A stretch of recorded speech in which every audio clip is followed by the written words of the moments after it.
Hi friends, गुरु ज्ञानम it's all about home science में आप सभी का स्वागत है। आज हम उपभोक्ता शिक्षा और संरक्षण का भाग 2 पढ़ेंगे। इसके भाग 1 में हमने जाना था कि उपभोक्ता कौन होते हैं, उपभोक्ता संरक्षण एवं शिक्षा का क्या महत्व है, उपभोक्ता संरक्षण एवं शिक्षा से जुड़ी कुछ मूलभूत संकल्पनाओं के बारे में जाना था, जैसे कि उपभोक्ता उत्पाद क्या होते हैं, उपभोक्ता व्यवहार, उपभोक्ता फोरम और उपभोक्ता संख्या के बारे में जाना था। एक उपभोक्ता की बाजार में क्या अपेक्षाएं होती हैं और कौन कौन सी परेशानियों का उसको सामना करना पड़ता है जब वो बाजार में सामान खरीदने जाता है। ये सब हमने अपने पहले पार्ट में अध्ययन किया था। अगर आपने नहीं देखा है तो उसे ज़रूर देखिए। इसके भाग 2 में हम जान पाएंगे उपभोक्ता अधिकार कौन कौन से होते हैं और उनके उत्तरदायित्व क्या क्या हैं। मानक चिन्हों के बारे में जानेंगे। अगर आप इस क्षेत्र में अपना जीविका के अवसर ढूंढ रहे हैं तो कौन कौन से ज्ञान और कौशल की आवश्यकता है एवं जीविका के कौन कौन से विकल्प उपलब्ध हैं, इसके बारे में जानेंगे। विभिन्न उत्पादों की गुणवत्ता बनाए रखने के लिए और उपभोक्ता के हितों को ध्यान में रखने के लिए सरकार द्वारा कुछ संस्थाएं बनाई गई हैं जो उत्पादों की गुणवत्ता को सुनिश्चित करती हैं और इसी के अंतर्गत अलग अलग उत्पादों को के लिए कुछ मानक चिन्ह निर्धारित किए गए हैं। तो अभी हम मानक चिन्हों के बारे में पढ़ेंगे, जिसको इंग्लिश में स्टैंडर्ड मार्क या मानक चिन्ह हिंदी में कहते हैं।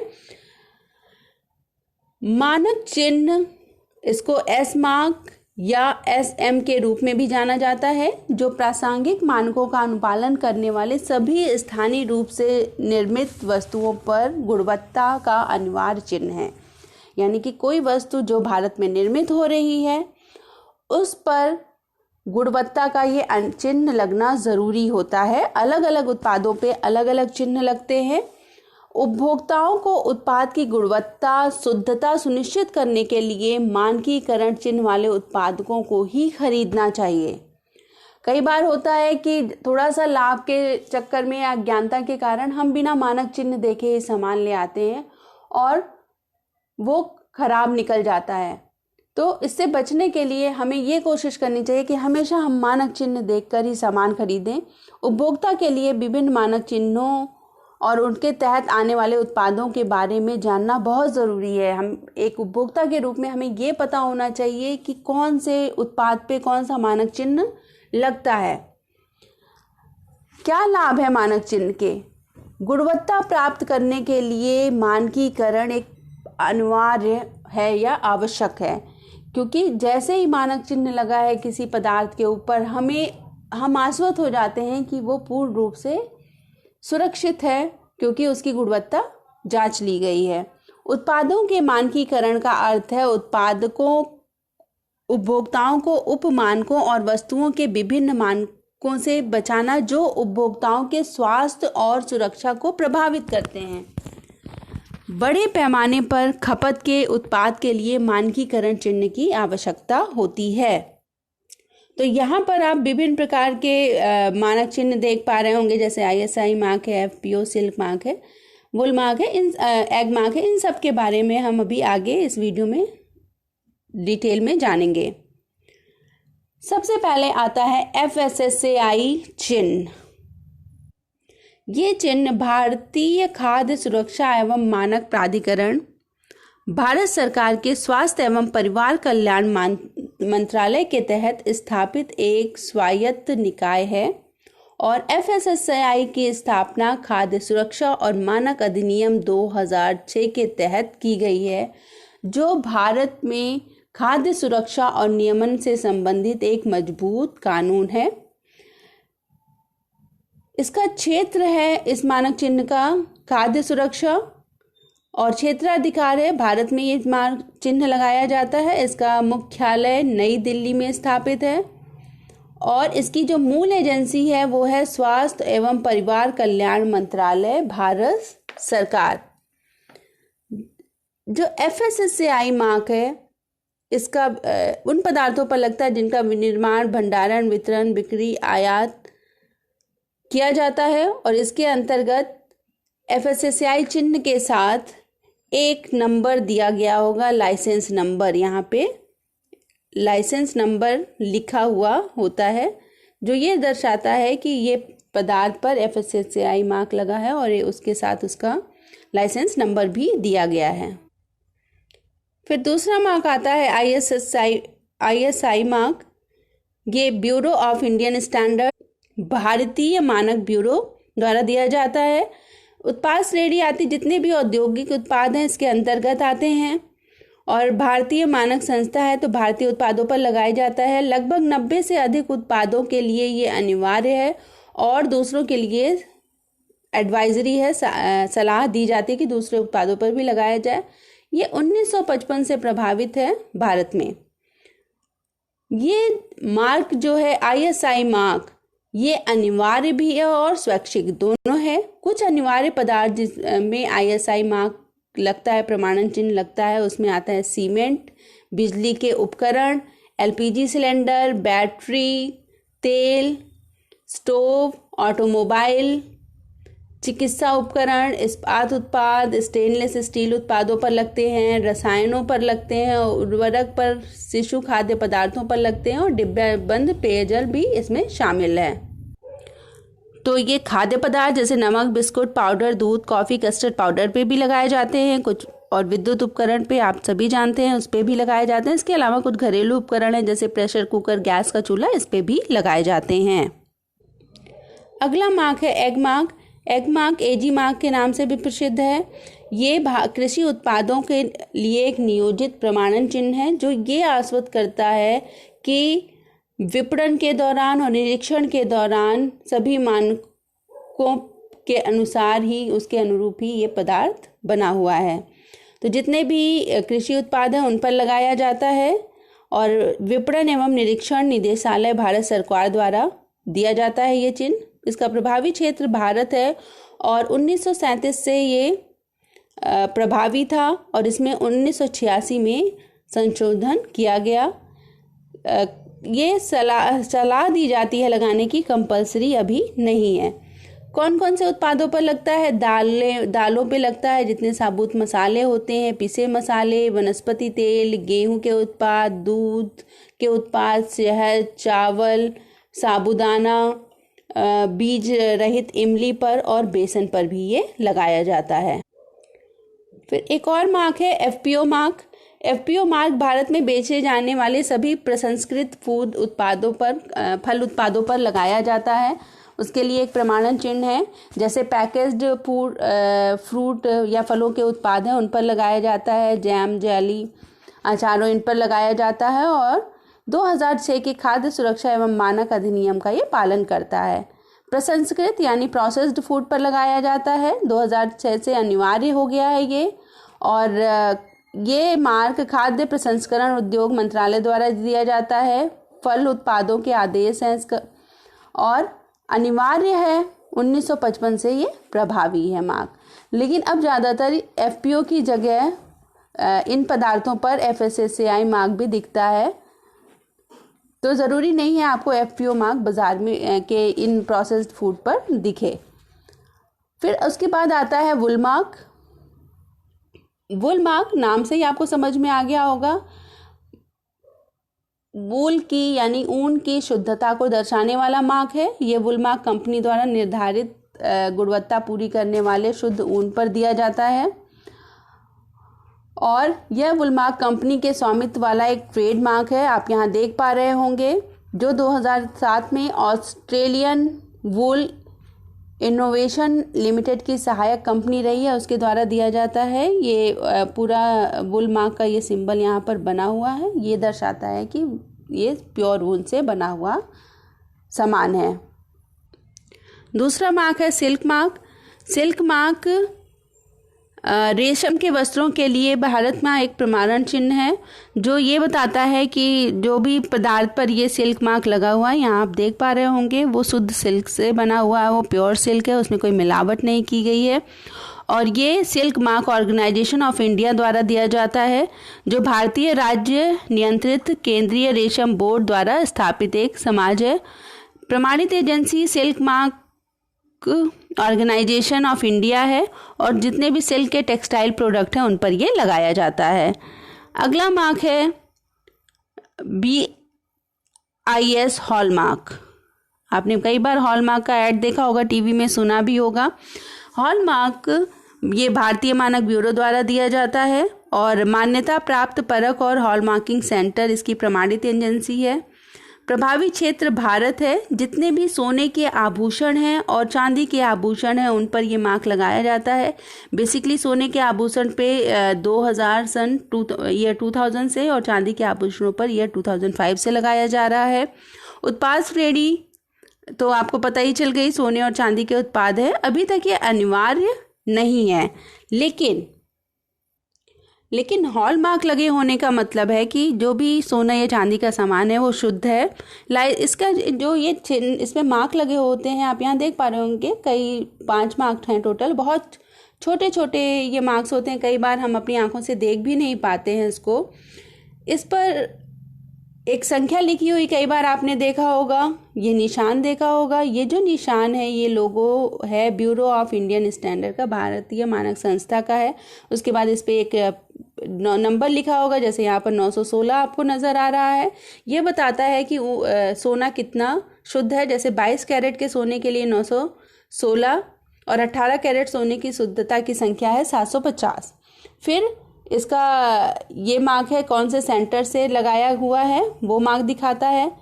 इसमें एक और मार्क होगा, ये जो जिस ज्वेलर्स का ने बनाया, जैसे तनिष्क बनाया है या पीपी ज्वेलर्स ने बनाया, तो उनका लिए ये मार्क्स है। और यहाँ पर ये जो जे दिखा रहा है ये किस ईयर में बनाया गया है, किस साल का बना हुआ है वो दर्शाता है। तो ये सारा कुछ हॉलमार्क है जो से आप मुझे उम्मीद है कि हॉलमार्क को अच्छे से समझ गए होंगे। इसके बाद आता है इको मार्क।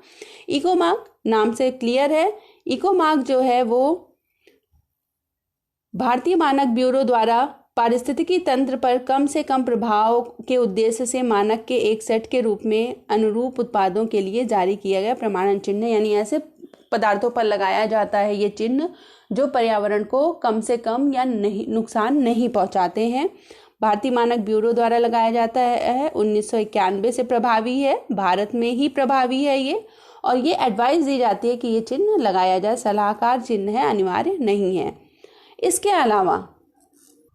इसके अलावा उपभोक्ता हितों की रक्षा के उद्देश्य से भारत सरकार ने भारतीय मानक ब्यूरो और विपणन एवं निरीक्षण निदेशालय भारत सरकार जैसे कि वैधानिक, सरकारी और गैर सरकारी निकायों के अतिरिक्त केंद्रीय और राज्य स्तरों पर संरक्षण परिषदों की स्थापना की है। इसके अतिरिक्त आज कई गैर सरकारी संगठन हैं, एनजीओ जिनको हम कहते हैं, या स्वैच्छिक उपभोक्ता संगठन अपने गैर पक्षपात पूर्ण हितों के कारण उपभोक्ता शिक्षा और संरक्षण में महत्वपूर्ण भूमिका निभाते हैं। वे बहुत सारी पत्रिकाएं, पुस्तिकाओं, समाचार पत्रों, गाइड, ऑडियो विजुअल सामग्री और अनुसंधान रिपोर्टों के माध्यम से जानकारी का प्रसार उपभोक्ता तक करते हैं। और कई उपभोक्ता संगठन उत्पादों के तुलनात्मक परीक्षण, उसके हानिकारक प्रभाव और वो सुरक्षित उत्पादों के बारे में भी उपभोक्ता के अंदर जागरूकता पैदा करते हैं। उपभोक्ताओं के लिए नए विधायी प्रावधानों के बारे में जानकारी देना, उसका प्रसार करना, कानूनी सलाह देना, वकालत करना, उपभोक्ताओं की शिकायतों को सुनना और शिकायतों को संभालने और सतर्कता समूहों के रूप में कार्य करने में ये संस्थाएं लगी हुई हैं।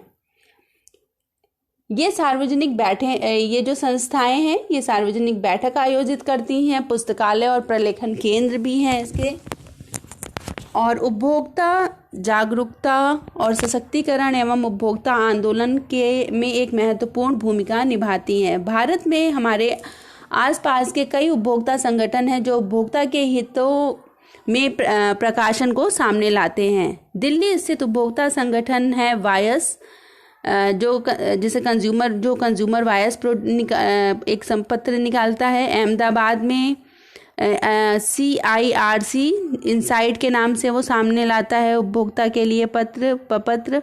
और अमेरिका में उपभोक्ता संघ उपभोक्ता रिपोर्ट प्रस्तुत करते हैं। ब्रिटेन में उपभोक्ता संघ जो है वो इनसाइडर लाता है, और ऑस्ट्रेलियन उपभोक्ता संघ है वो चॉइस को निकालता है। तो ये सारे मानक चिन्ह लोगों को जानकारी मानक चिन्हों के बारे में और उत्पादों के बारे में लोगों को जानकारी प्रदान करता है। अब आइए हम जानते हैं कि उपभोक्ता के बुनियादी अधिकार कौन कौन से हैं, क्योंकि हर एक उपभोक्ता को कुछ तो उपभोक्ताओं के हितों की रक्षा के लिए भारत सरकार ने उपभोक्ता संरक्षण अधिनियम कंज्यूमर प्रोटेक्शन एक्ट 1986 में लागू किया था, जिसका मैंने वर्णन आप इसके वीडियो 1 में किया हुआ है। इसमें सुरक्षा का अधिकार सूचित दिया गया है। बेसिकली जो बुनियादी रूप से 6 अधिकार दिए गए हैं, ये अधिकार निम्न है। सुरक्षा का अधिकार, हर एक उपभोक्ता को स्वास्थ्य या जीवन पर पड़ने वाले हानिकारक पदार्थों के प्रभाव से सुरक्षा प्रदान किए जाने का अधिकार है। अगर कोई पदार्थ ऐसा है जो सुरक्षित नहीं है तो उपभोक्ता को पूरा अधिकार है कि वो उस हानिकारक पदार्थ का सेवन ना करे। उसे पूर्ण रूप से सुरक्षा का अधिकार है। इसके बाद है सूचना पाने का अधिकार है। हर एक उपभोक्ता को यह अधिकार है कि वो वस्तुओं और सेवाओं की गुणवत्ता, मात्रा, शुद्धता, क्षमता, उसकी कीमत के बारे में जानकारी पा सके, जिससे व्यापार में जो अनुचित उपयोग हो तरीकों का प्रयोग हो रहा है उससे बचा जा सके। चुनने का अधिकार है। कोई व्यापारी उपभोक्ता को बाध्य नहीं कर सकता उसका सामान लेने के लिए। हर एक उपभोक्ता को चयन का पूर्ण रूप से अधिकार है। वो कितना सामान ले रहा है, कितनी मात्रा में ले रहा है, कोई उसे मना नहीं कर सकता एक उपभोक्ता को कि आप इसलिए 100 ग्राम नहीं मिलेगा, ये 200 ग्राम नहीं मिलेगा, आपको पूरा 1 किलो या 10 किलो लेना है। चुनने का पूर्ण रूप से अधिकार है और अपनी इच्छानुसार उपभोक्ता वस्तुएं खरीद सकता है। सुनवाई का अधिकार है। अगर कोई उपभोक्ता के हितों की रक्षा नहीं हो रही है तो उस पर उसे सुनवाई का पूर्ण रूप से अधिकार है। विचार विमर्श किया जा सकता है और विभिन्न मंचों पर वो अपने इस विचार को प्रस्तुत कर सकता है, उसकी सुनवाई ज़रूर होगी। इसके अलावा विवाद सुलझाने का अधिकार है या शिकायत निवारण का अधिकार है।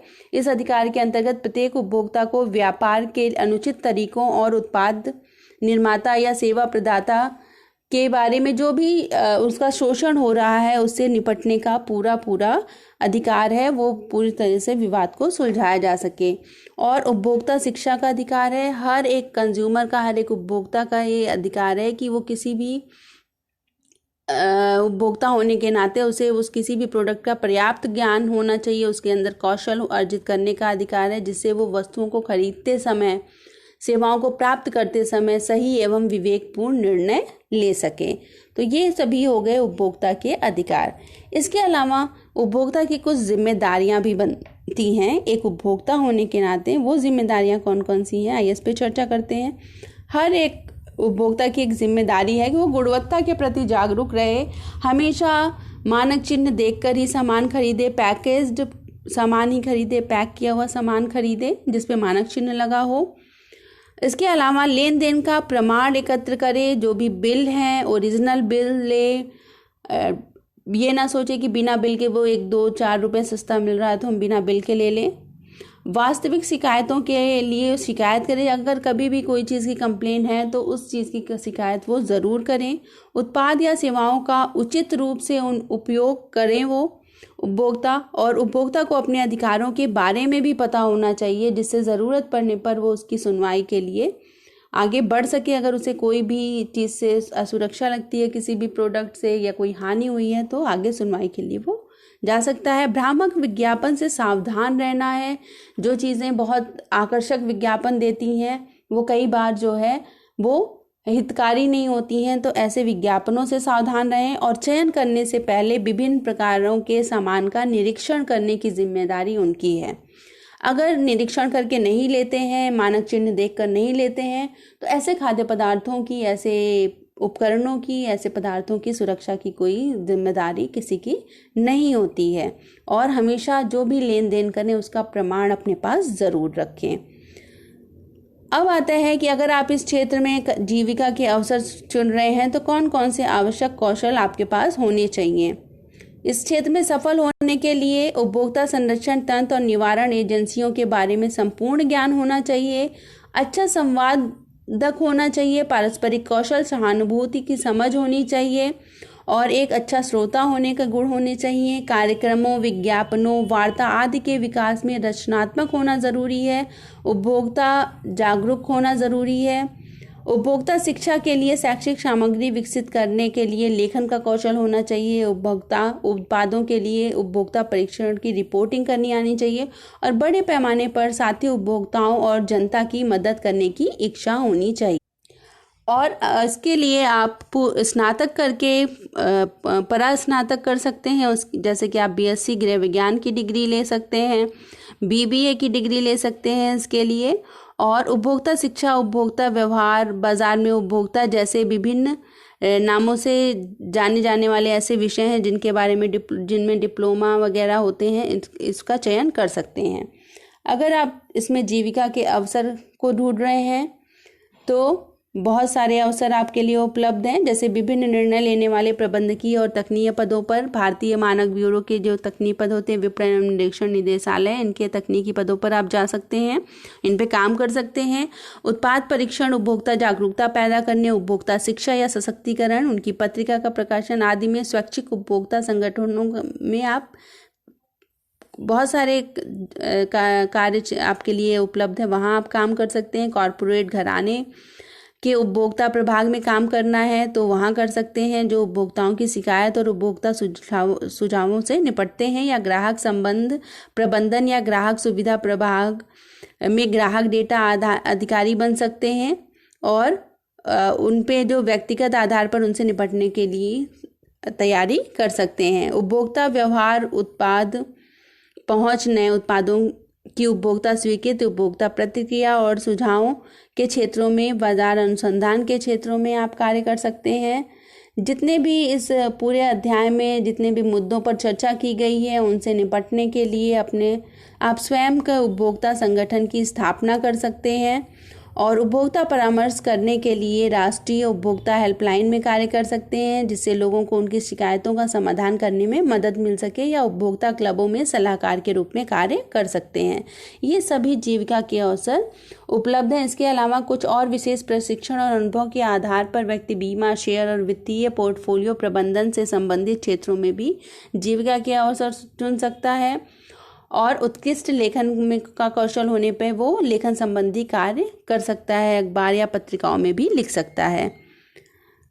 तो इतना ये आपका चैप्टर पूरा कंप्लीट हो गया। उपभोक्ता शिक्षा एवं संरक्षण आपके लिए एक समीक्षा प्रश्न है, लिखिए फटाफट। उपभोक्ता संरक्षण अधिनियम के तहत उपभोक्ताओं को उपलब्ध विभिन्न अधिकारों की व्याख्या करें। क्वेश्चन नंबर 2 है मानक अंक क्या है और इसके विभिन्न प्रकारों का नाम लिखें। और प्रश्न नंबर 3 है किसी भी 3 मानक अंक के बारे में विस्तार से लिखें। मैं उम्मीद करती हूँ कि ये पार्ट आपको बहुत अच्छे से समझ में आएगा। फिर भी आपकी कोई क्वेरी हो तो कमेंट बॉक्स में कमेंट ज़रूर करें, आपको उसका हल मिलेगा। अगर आपको वीडियो पसंद आया हो तो इसे लाइक करें, शेयर ज़रूर करें अपने दोस्तों से, अपने फैमिली में, क्योंकि बहुत ही जानकारी देने वाला ये वीडियो है। और सब्सक्राइब करें मेरे चैनल को, बेल बटन दबाना ना भूलें, जिससे आगे के अपडेट्स आपको मिलते रहेंगे। गुरु ज्ञानम it's all about home science देखने के लिए आपका बहुत बहुत धन्यवाद।